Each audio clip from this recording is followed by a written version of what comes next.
I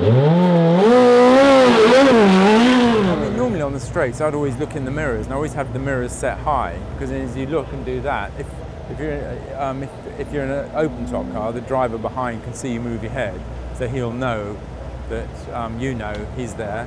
And also just moving your head, it relaxes your shoulder muscles, and because the seatbelt's pulling down tight, if you just move your head a little bit, that really helps, because if you restrict the blood flow to your neck muscles on a high-speed track with a lot of G-force, your head will fall off eventually.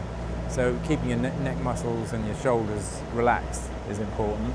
And then, of course, you'd always want to check your all the instruments on the straight, make sure everything looks good. You might want to make a map change the brake balance, press the drink bottle, press the radio button, ask what's for tea. I mean, there's lots to do.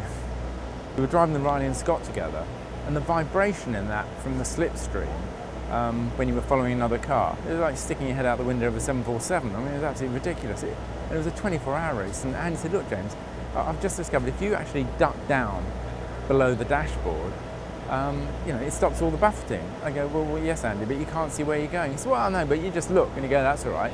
Stick your head under the dashboard for a few seconds, then pop your head up, see how it's going, and carry on like that. So I thought, oh, okay. So I happened to be racing him at Daytona, and I was slipstreaming, and he was in the panels. And I thought, well, I'm going to give that a go. So I ducked down under the dashboard, and think, he's absolutely right. This is fantastic. Looked up, there he was. Ducked under the dashboard, looked up, fine.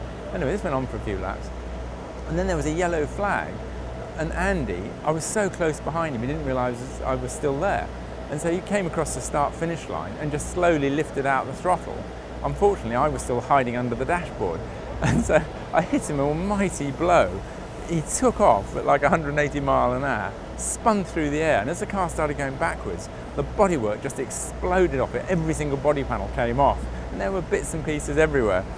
And then Pat Smith, the crew chief, rings up and says, "James, debris on the front straight." You go, "Pat, I am the debris, mate."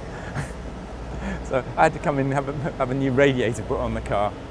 But because there was a full course yellow while they dragged the remains of Andy's car off the road, I think we only lost a lap.